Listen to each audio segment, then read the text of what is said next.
In the name of the Father, and the Son, and the Holy Spirit, one God. Amen. I think it's now in the afternoon, so good afternoon, everyone. Amen. Glory be to God. I'm really excited today. I was in a long break, kind of a vacation of giving the RTD sermon. We have a lot of our brothers who's been giving this part of the series, but I was assigned to take the next series to give. And welcome to the RTD series. For some of you who are new, we call this section after the Divine Liturgy the RTD time, RTD series. We kind of abbreviated it. It means Road to Damascus. Road to Damascus. As you know, our patron saint and the name of our church is named after St. Paul, the apostle.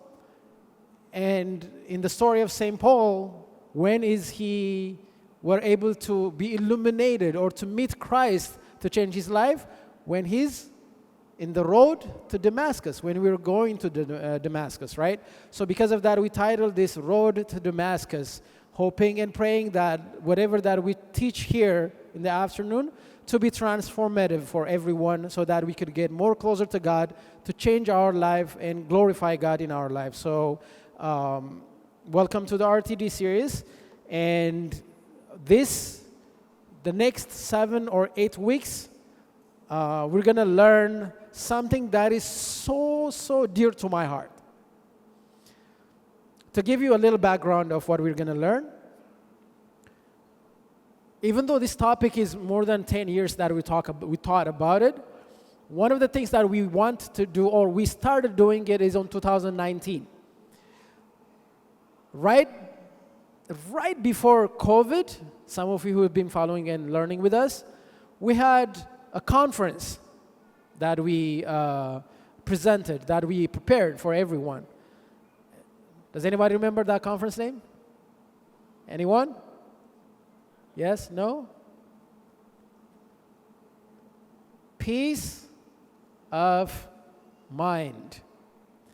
It was a conference called Peace of Mind.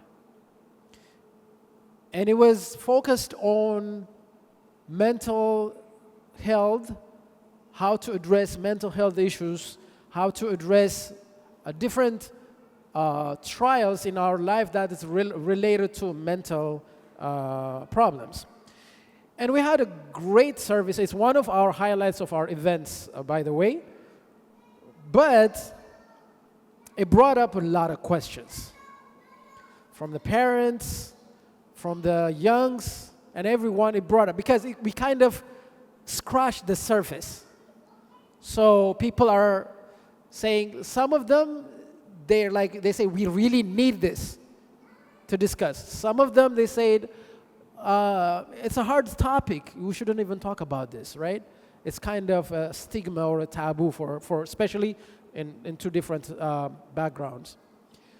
Starting that, 2019 and 2020, we've been really eager to come up with a topic to teach. And because the church happened and a lot of things, so we weren't able to. So I'm so excited now that I'm blessed and given this opportunity to speak about this topic. We titled this 7-week series, you have it on the screen, Pains of Our Lives. Pains of Our Lives. When I prepared these things, I wanted to be a little bit artistic and mysterious. And do you know something similar that you know about this kind of this icon or this poster?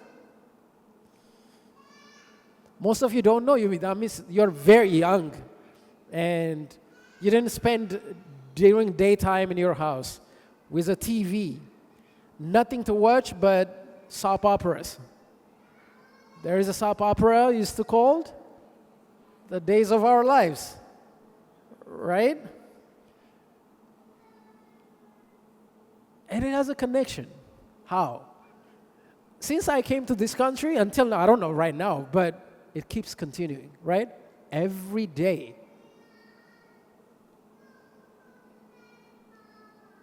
So the pains, the struggles that we talk about is kind of similar.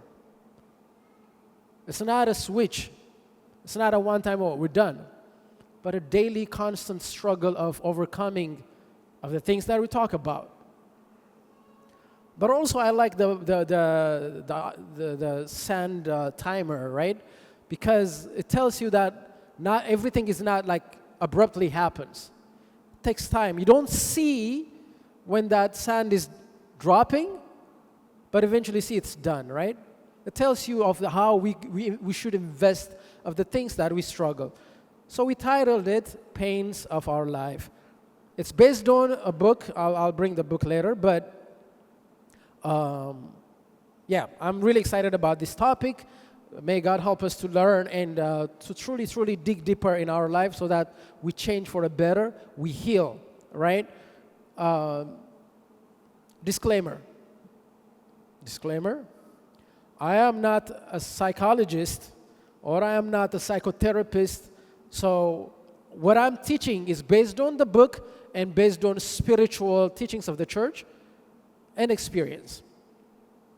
That's the first thing. The second thing is you ought to do your own work in this kind of topics, right? Unless you want to reveal of your struggles, how to deal with things, just by listening to a sermon, nothing is going to happen. So having said that, from here on, for the next 7 days, the way the structure of what we're teaching is, I'll give you a highlight. The first thing what we do is, every week, I'm going to read you guys a letter. That addresses of some of the things that we're going to talk about. A letter that is not me, but someone's letter. His name probably be changed or whatever, but I'm going to read you a letter so that I want you to truly resonate and see that it is you. Because 100%, I know that most people struggle with these things that I'm reading. We're going to start with that, and then we're going to define things. The whole point first is to change our mindset, and we'll address later on. So before continuing, let me read the letter for you guys. I hope you guys listen. You hear me, right? The voice is good? Okay. All right, this is the letter. I've been meaning to write to you for a while now, to share something that has been weighing heavily on my heart. I've carried this with me for so long, and I think it's time that I let it out, even if it's just through words on a page. Growing up, I used to believe that every family was like mine, full of fights, cold silences, and tension so thick you could almost touch it. My parents were always arguing. As far back as I can remember, our house was filled with raised voices, slamming doors, and angry words. I would lie in my bed at night listening to them yell at each other, wondering if they even remembered I was there. There were nights when I would cover my ears with my pillow, trying to drown out the sound of their fighting. I would tell myself stories, make up imaginary worlds where parents loved each other and where homes were peaceful. But no matter how hard I tried, I could never escape the reality of my life. The arguments were about everything: money, work, family, things I didn't understand as a child. I remember my mom cried in the kitchen and my dad storming out of the house, saying he couldn't take it no more. I felt invisible, like I was just another piece of furniture in the room, unnoticed and unimportant. As a child, I thought it was my fault. I believed that if I were better at school, better at keeping my room clean, better at being quiet, maybe they would be happy. I tried so hard to be perfect, to avoid doing anything that would set them off. I thought if I could just do everything right, they wouldn't have to fight. And our family could be normal, but no matter how hard I tried, nothing changed. When they finally told me that they were getting a divorce, I was 8 years old. I remember sitting at the kitchen table, my feet not even touching the floor, as they tried to explain why they couldn't stay together. I didn't understand all the words they used: irreconcilable differences, separation, custody. But I understood enough to know that our family was breaking apart. I thought I would be relieved when they say they were getting divorced, that the fight would stop and the tension would go away. But instead, I felt like my world was falling apart. I didn't know where I belonged anymore. My dad moved out, and I stayed with my mom. But it wasn't the same. Our house felt empty, and every time I saw my dad, I felt a strange mix of happiness and sadness.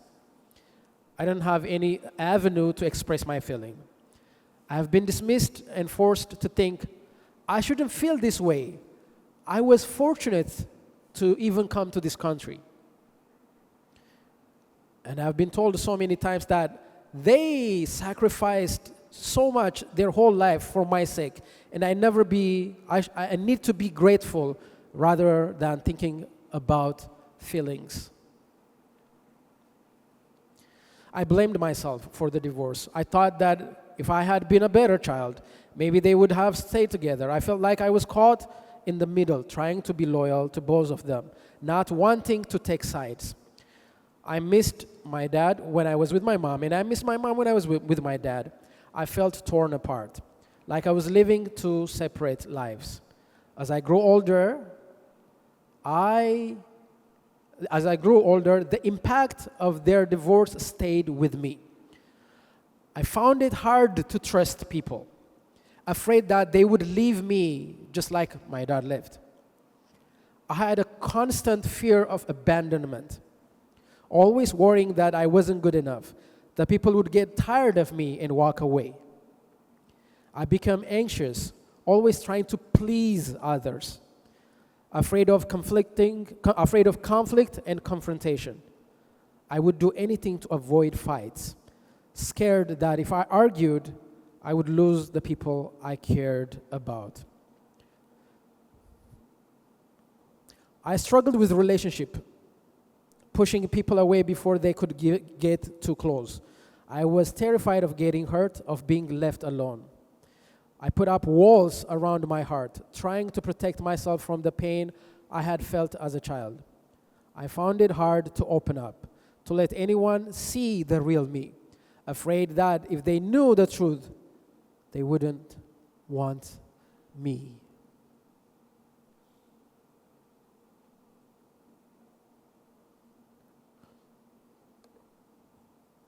We resonate with this, right?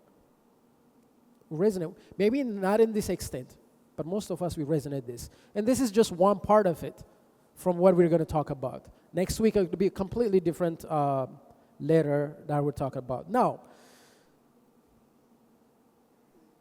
as a community, especially with having two backgrounds when we grew up, many issues are regarded stigma, a taboo, not to talk about, especially concerning mental health, traumatic experiences.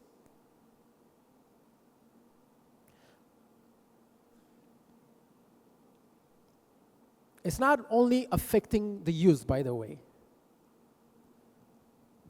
If we truly dig deeper, even people that are in their 40s, 50s, there is those scar of traumatic experiences in our life that we haven't had a chance to deal with it.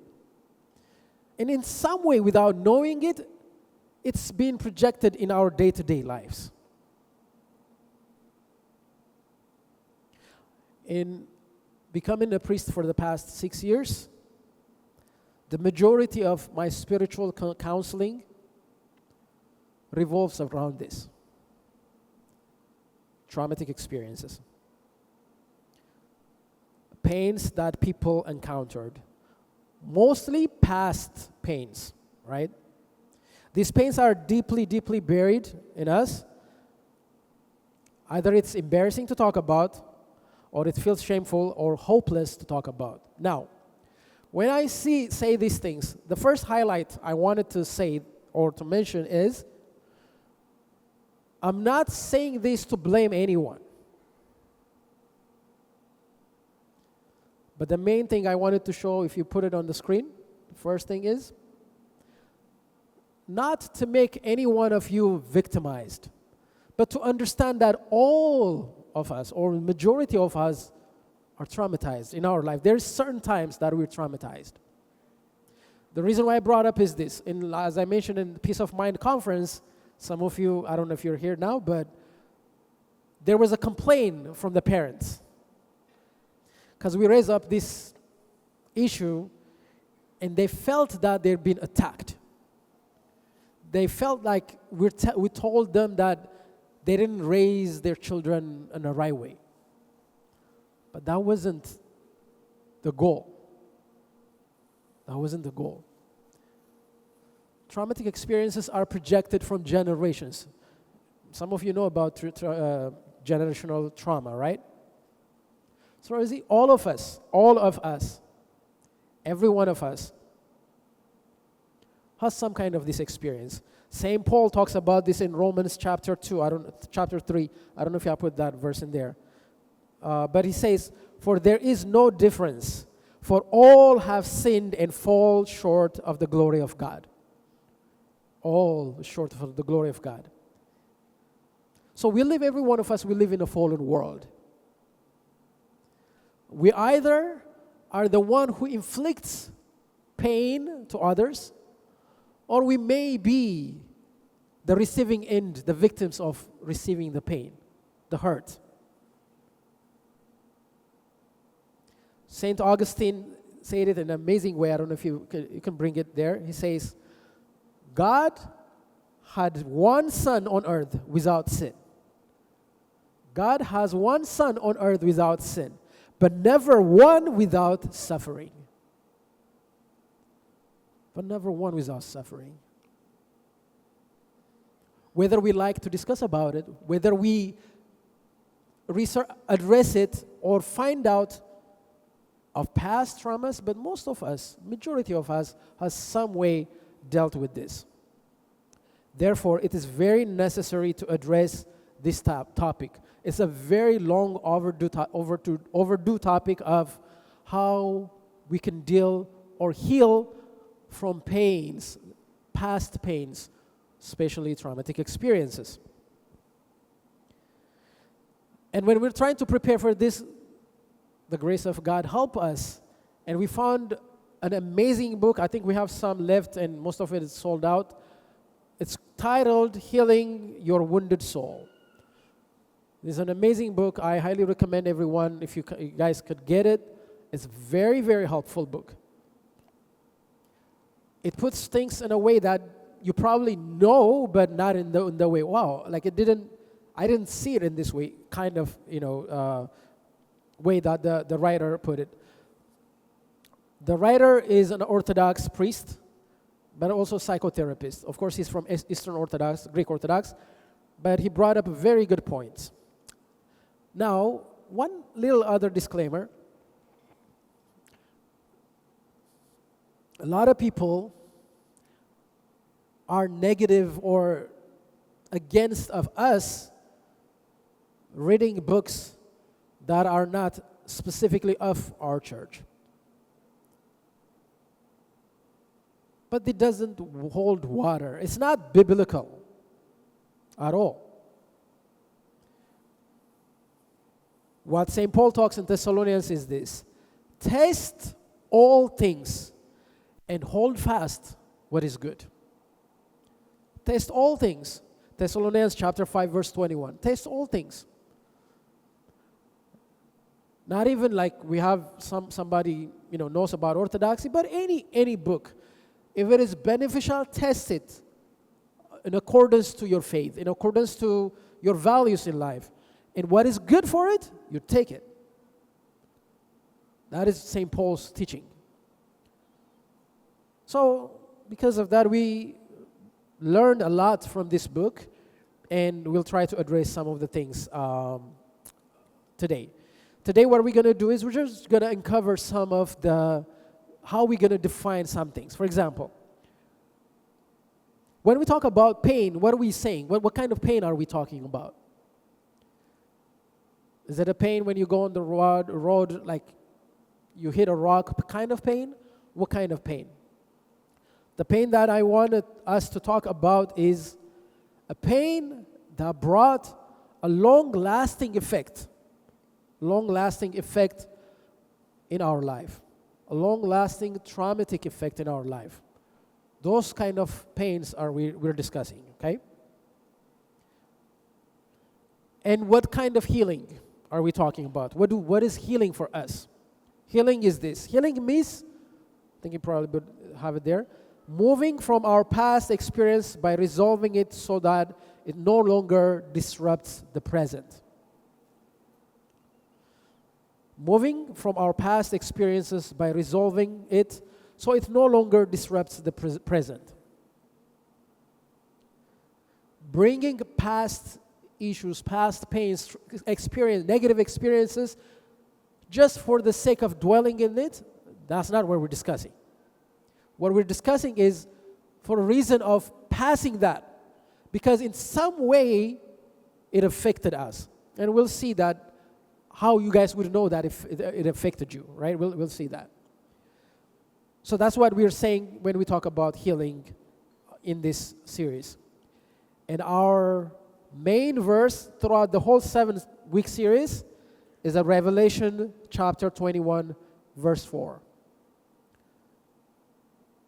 It says, God will wipe away every tear from their eyes.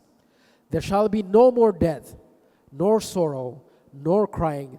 There shall be no more pain, for the former things have passed away. This has to be our motto. This has to be every time when we feel down.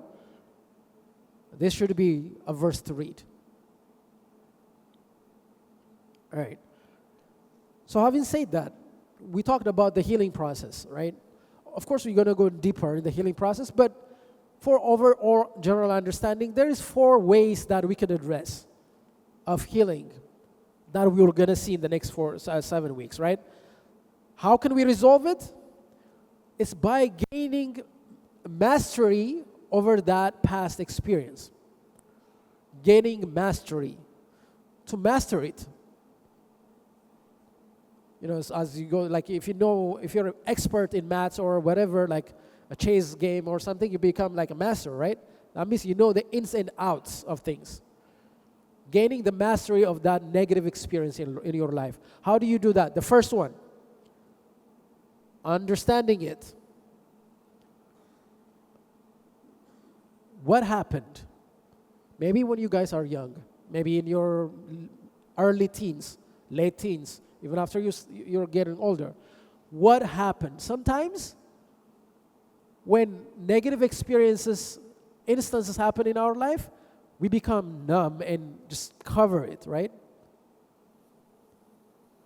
We just shrug on it on one side and we want to move on, not even understanding it.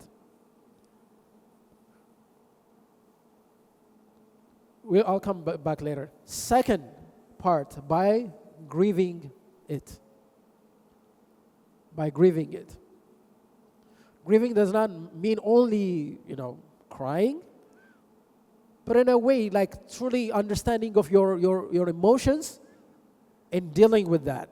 Third, resolving any confusion associated with it. Do you remember we read the letter earlier? One of the confusion in that letter is the person thinks that it is his fault. Resolving any confusion associated with it. And fourthly, correcting any meaning misassigned to it. Misassigned. In these 4 ways, we gain the sense of mastery of those traumatic experiences. Of course, I'm not saying this is the only ones, but of course, we're talking about based on the book, right? So these painful experiences that we're talking about, that has a profound effect in our day-to-day life. It causes so much so the negative effect is it changes our perspective in three things. Three things. The first one, it changes the perspective or things that the way you look at things about ourselves. About ourselves. The second, about other people. People are not trustworthy. People are always bad. First, about ourselves. I'm not worthy. I don't deserve this. I'm always a failure. I probably deserve this. Thirdly, a wrong perspective about God. If we don't properly address of these traumatic experiences, those three main things, living in this world, everything, especially to inherit in His kingdom, is our relationship with one another and our relationship with God. It all affects that. How we see other people, how we see ourselves, and how we see God. And because of that, it affects our theosis. And bear with me, this is a very important word as an Orthodox Christian. You should learn this word. Theo means God. Theosis means becoming like God. But a better term is to become by grace what is God by nature. To become by grace what is God by nature. We are all called to be gods. You are called to be exactly like Christ. But Christ is God by His nature. But us is by His grace. So to become what is by grace, to become by grace what is God by nature, we define that as theosis. So it affects our pursuance of achieving theosis.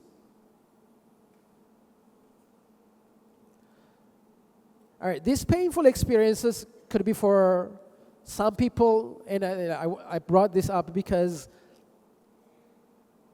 sometimes it's easier to be said than done, right? As we know these things.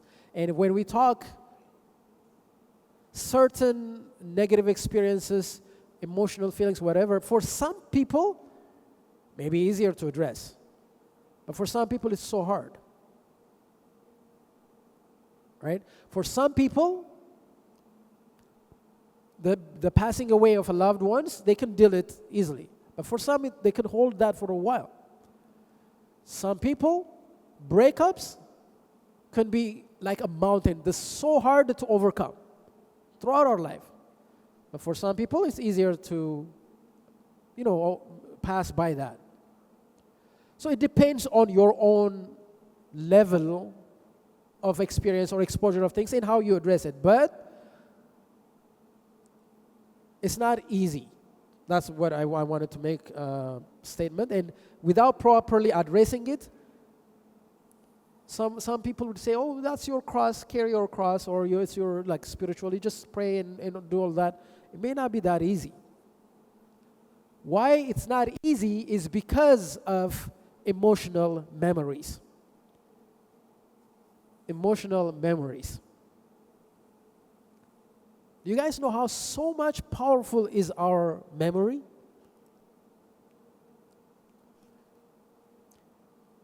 As a human being, we have two entities, right? We have conscious and subconscious. Everything that we, experience in life, both of our parts perceive it, especially our subconscious will hold it. This kind of emotional memories. Emotional memories are formed when we associate strong emotions with certain past experiences, memories, and places. I can attest my personal example. I grew up in Ethiopia until I was 17 and 18, and then I came here. This what I'm talking about is before I found Jesus, okay? So just don't caught on me on this, right? But sometimes when I hear songs, or we would say zafan, I can, for example, the song of Tewahedo. There's a famous singer, so if you don't know, who passed away a long time ago, or Noai, Tsagay, all the old singers. Even to the point of right now, when I hear those songs, not intentionally, but in whatever case, when I hear those songs, there is some kind of feeling that I associate with it. Personally, I feel so happy. I feel very happy. Some of the words, I don't even know what it means, right? I don't get it. But the thing is this. When I was young, my memory is we had this one little room with my uncle and my mother and everyone. They were young. I was very little, but they were young. So they would open that.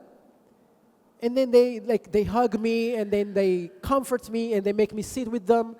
And I feel so loved. I feel so secure at that time.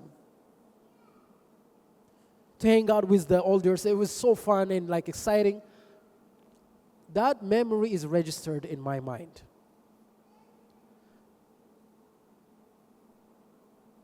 We remember an experience not only in the form of images. We remember experiences not only in the form of images, but we also feel them. We also in the form of emotions. So one of the words, we are not only remember memories, but we feel them. We feel them. That's why it's not easy just to shrug it off and then to pass it. It's not easy. And sometimes,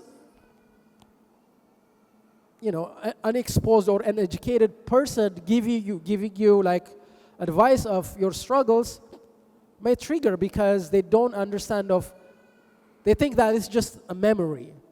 But it's associated with emotional feelings. Now I talk about my experience in a good way, in a comforting way. Think of it that in a complete negative way. In a drastic way. That also associates with feelings. Some of the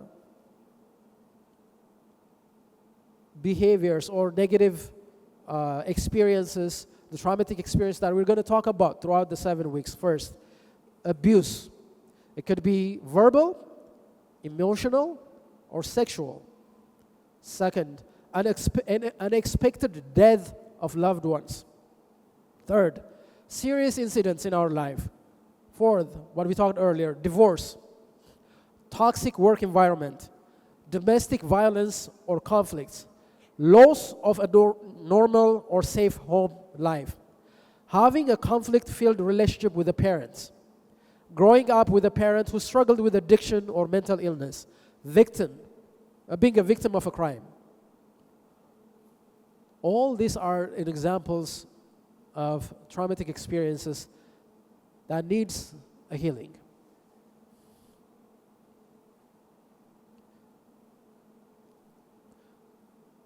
So we didn't understand because it has a feeling that is associated with that emotional memories.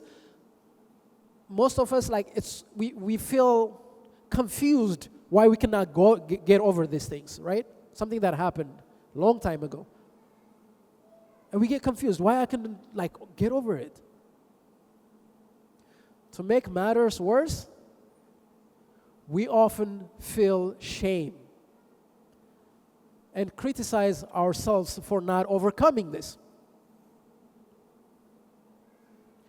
Because we are not able to move past something that happened a long time ago. Some of the words that we say to ourselves.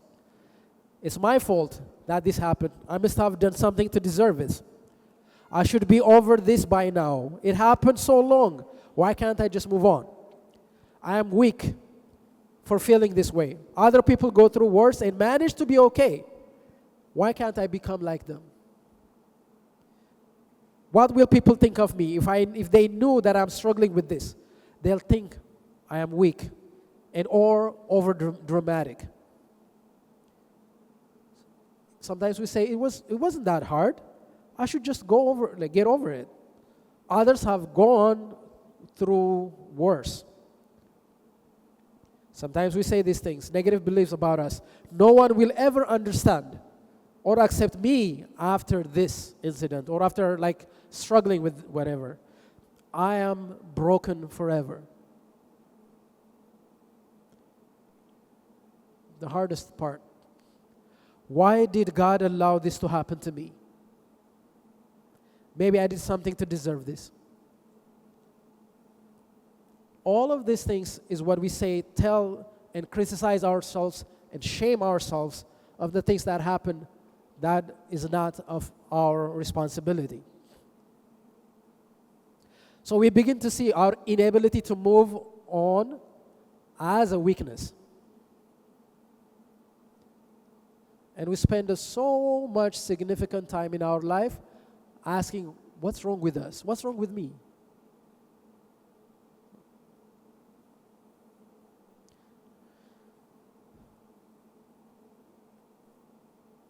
In this series, we dive deeper into the past only to the extent that it can resolve the present. This is a very important part. Because sometimes it's not easy to really dig deeper if the reason is not to resolve the present. We dig deeper only the past to extent that it can resolve the present and not hinder our spiritual growth. So how do we know that it's profitable to address this? How do we know that it's beneficial to dig and to really search of if I am struggling with this kind of past traumatic experiences? How do we know? Two things. One, if the negative experience that we had is still in our mind and in our life continually, if we're bringing it up in our mind, in every aspect of our life, we need to address it.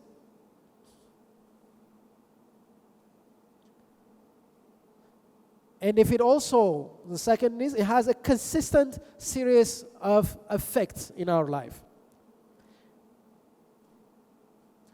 Of being, for example, over-controlling, being very defensive, not being open to create friendship, and all of those things we'll talk about. In such experiences, there are underlying themes of three things. One is loss. Two is powerlessness. So throughout that time, it could be a divorce, it could be what we talked about, or losing a loved ones, right? We feel the powerlessness. We didn't feel power. We have power to control things. The third thing is we sense the feeling of betrayal.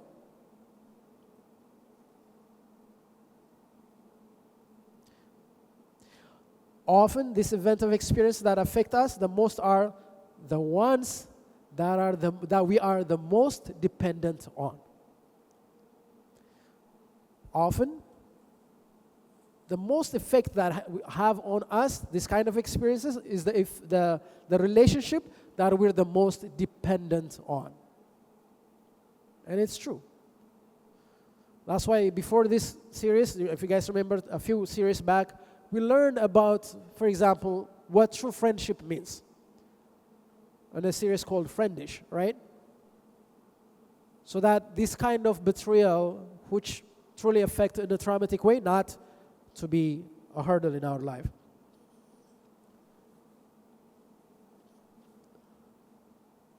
All right, so because of that, this traumatic experience that we're looking into is the one that's projected in our life to deal with that. In three ways they are projected. One, projection itself, which means, again, it has its own series, second week or third week. Whatever that we felt 5-10 years ago, the response that we gave for that negative experience, we projected as if today the same way in a different relationship, in a different scenario. Why? Because, as I mentioned, we have two subconscious and conscious, right? Unless we master it, our subconscious it has to process it and give it like a definition. Oh, this is why it happened, and this is, and unless we are properly address it, always similar triggers happen. We reflect back in the same way that we give response long time ago.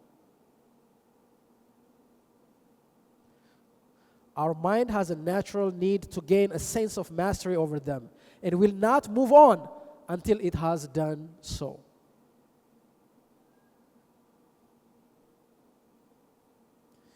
So if we don't address it, if we take a longer time of addressing it, the problem that would come in it is, I think we can bring it up, is we may bandage the wounds in an unhealthy way. This is the second question that I have for you guys. Do I bandage my wounds in an unhealthy way?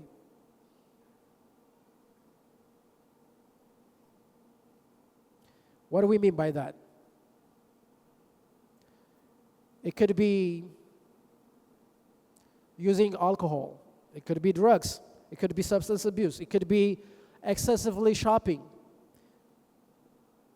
It could be risking in very dangerous, risky behaviors.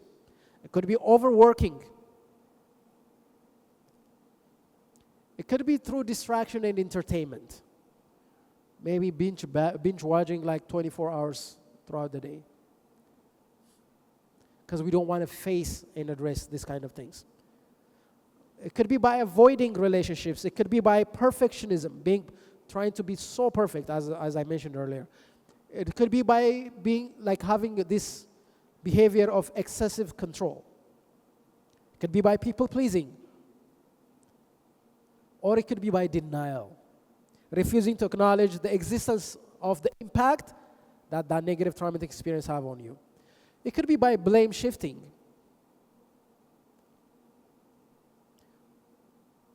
Blaming others or external circumstances for one's problem to avoid self-reflection. It could be through isolation. It could be through fantasy and escapism. All these are ways, unhealthy ways of bandaging our wounds, pains. Once upon a time, there was this lady who has an inn. Inn means like a small kind of a hotel, a motel, like in the countryside, who has this small hotel. And she had an amazing vase. You guys hopefully know what vase means. Like a container that holds flowers, right? And it's an amazing, so precious, beautiful vase. One time someone went unexpectedly, by accident, when they passed through it, they touched it. And it fell. And it shattered. She becomes so down, disappointed. And it has so much value. So what she did is, she collected it and put it into a box. And she put the box in the same way of where the vase was. She put a drawing on the box. Amazing flowers and everything around it. And make it really nice. Now when people come, when they see the vase, the box, they say like, wow, this is an amazing box. So decorated, ornamented. They give compliments. Every time they give compliments. But when she sees it, her heart is always broken. Because she knows what's inside the broken vase. Is that our life? Are we facading it or, covering it to look nice? Well, get together and everything we got together, we get it together and like everything is fine? Or are we covering it with, like we talked about, substance abuse or anything. Going out Thursday, Friday, Saturday, every time, so that we don't want to sit down and self-reflect of the traumatic emotional wounds that we had. In the lady's story, one day another customer would come and talk about the box. And the person saw the face of the lady. She said, yeah, it's nice, but she wasn't very happy about it. The person asked her. She said, yeah, there was a vase inside.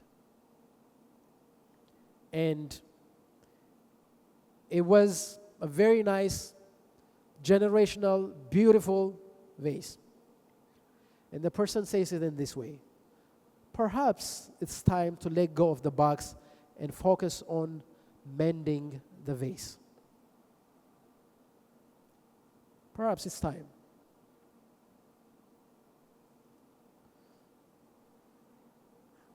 So these emotional traumatic experiences that we experienced in our life, let's not bandage it in worldly things.